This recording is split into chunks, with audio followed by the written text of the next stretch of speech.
All in, gates are back, and they sent on their way.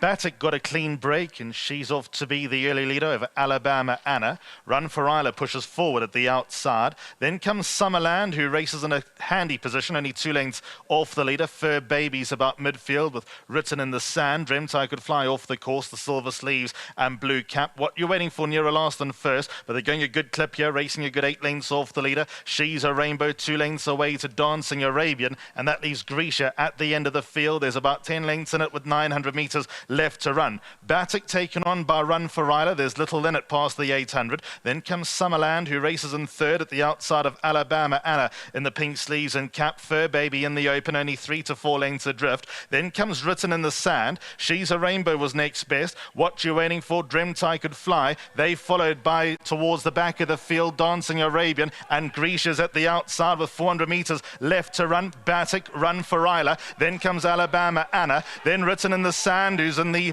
black sleeves and yellow cap. She's a Rainbow. Fur Babies towards the outside with 300 metres left to run. In front is Batik, Alabama Anna. She's a Rainbow, moving in strongly. So too is Dancing Arabian, but She's a Rainbow suddenly turned it on with Dancing Arabian trying to match, but it's gonna be She's a Rainbow who will hold off Dancing Arabian. Third will go the way of Batik, and then came Alabama Anna.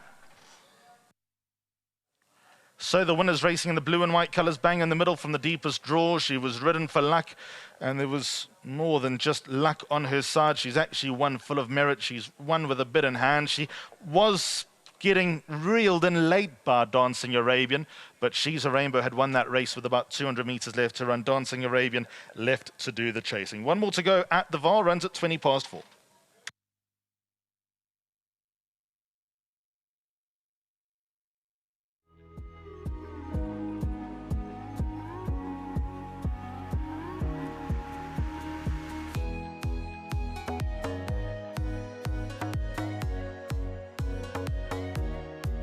All right, welcome back to the winner's enclosure. Gutsy performance from She's a Rainbow, the daughter of Silvano out of the Jetmaster mare Thunder Dance. Well done to James Crawford. Well done to Brett Crawford, of course, to Mr. Avery and the Claverflay Stud Farm, to John Costa and everybody back in the Western Cape. A massive congratulations.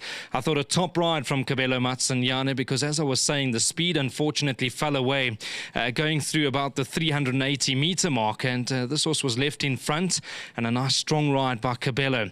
Cabello, well done. Good to be chatting to you again. I know that the yard's in terrific form at the moment. I thought that was Turpitz run a cracker a bit earlier on, but you must be happy with the way this filly's won today. Yes, definitely. You know, when she came to us, she had a bit of issues, and James took his time with her, fixed her up.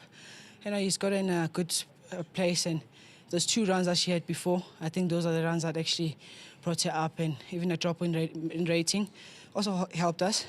I mean, coming into this race, we came in with a bit of confidence that she'll actually run a good race and even go close to winning.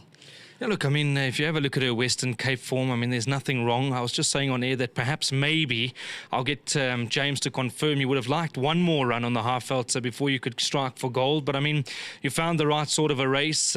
Speed fell away going through the last 380 metres, and she was gutsy when that horse fought her. I mean, Dancing Arabian moved up behind you. You probably wouldn't have seen with Jared. But once she ran to your hindquarters, she kind of kicked again. Yes, you know, coming into this, as I said, coming into this race, that run is always the right run where horses actually show their true self. And James, as I said, James took his time with her. And the race itself, I think the best thing I could have done today was to take my medicine from the draw and drop her out. Because, I mean, when we discussed about the race earlier, we thought we'd be able to overcome the draw. But when we looked at the race and we saw that there's plenty pace and it'll be hard for us to overcome the draw. We'll be caught wide. Might as well take our medicine and hope that she quickens. And, I mean, she turned it on very nice. When she hit the front, she started being green, looking around, waiting for other horses. And when Jared Penny came to join me that last bit, she actually gave me another kick, which shows me that she still had more in the tank. Look, Cabello, things going very nicely. I mean, I know you're very happy to be associated with the Crawford team. You're not only getting opportunities here, but Durban, champion season in full flight at the moment. So are you happy as well? Yes, I couldn't be more happy. I mean, partnering up with a stable like this has really boosted my career a lot, especially this season. I mean, starting off the season, the first 2 months I was hitting the log, and I mean, I've been getting a lot of opportunities from them, going to Cape Town, running their good horses, and going to Durban also with them with the season. It gives you the confidence, and you always know that you go in a race with a bit of a chance.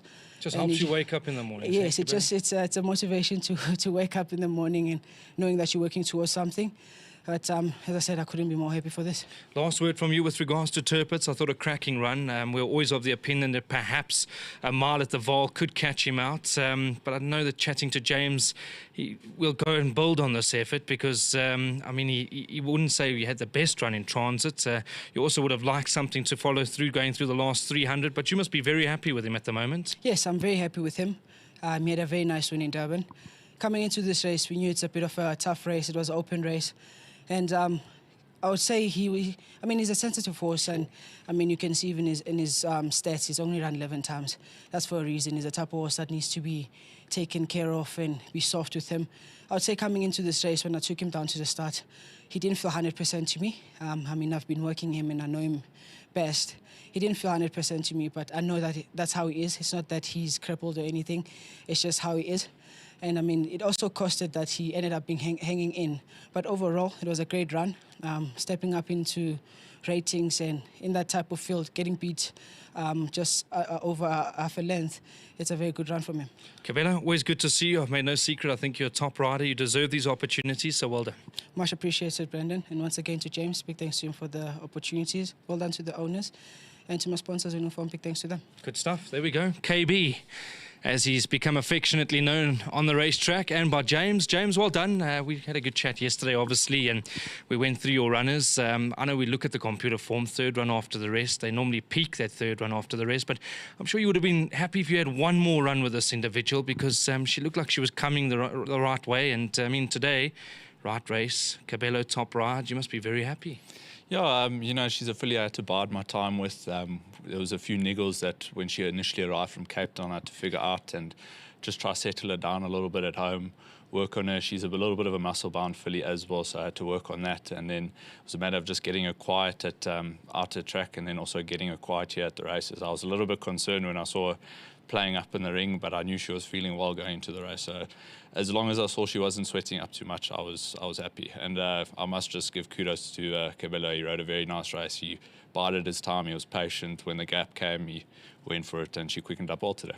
Look, James, I mean, we've made no secret. Things are going beautifully at the moment, whether it be in your Johannesburg base, Cape Town, Durban. I mean, things are just clicking, and this is what gets you up in the mornings. Yeah, 100%. I mean, this... what is that, 3-4 winners this week? Yeah, 4 winners this week so far. And obviously a good couple. Three winners this week. Good couple of runners on Sunday? Yeah, no, we've got some nice runners on Saturday in Durban and then also on Sunday. So hopefully we can add to the total for this week. Your feel on Turpitz? I mean, he's a horse that I've been following very closely because I was very impressed the way he won in Durban. Today, I don't think everything worked out for him, but you also made no secret that obviously he wasn't 100%. Yeah, you know, he's a funny horse. He's got his issues and it's not quite... anything from a soundness point of view, but you can feel it in stride and you can see it when he comes past on the track. But, you know, he is a horse that we've had to be a little bit soft on. I would have preferred a little bit more time after his KZN run to this start, just to get him in a better soundness space. But he wasn't moving bad enough to the point where I wouldn't run him. He was just a little bit off. But I was happy to run him. From how he ran point of view, I thought he ran a very gutsy race and he did his absolute most. I'm starting to be convinced that he actually doesn't enjoy the VAAL. I think the long straight is actually what catches him a little bit off guard because at about the 100 he was the winner, and then with the last 100 he just looked like he started fading out at the end. You enjoy the VAAL because that's 3 trips this week and nothing else matters. Ah, exactly. Well done, Jamesy. Thank good you. Stuff.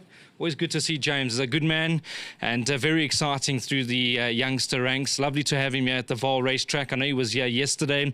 He was here on Tuesday as well, and very much becoming like home is the VAAL racecourse. If we can just get the groom to step in as we wrap up this interview. I know the horses are walking into the parade ring for the lucky last.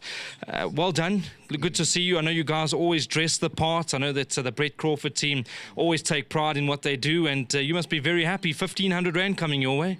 Yeah, I'm very happy and I'm so excited. And then say I must God bless us. I won't talk long, man.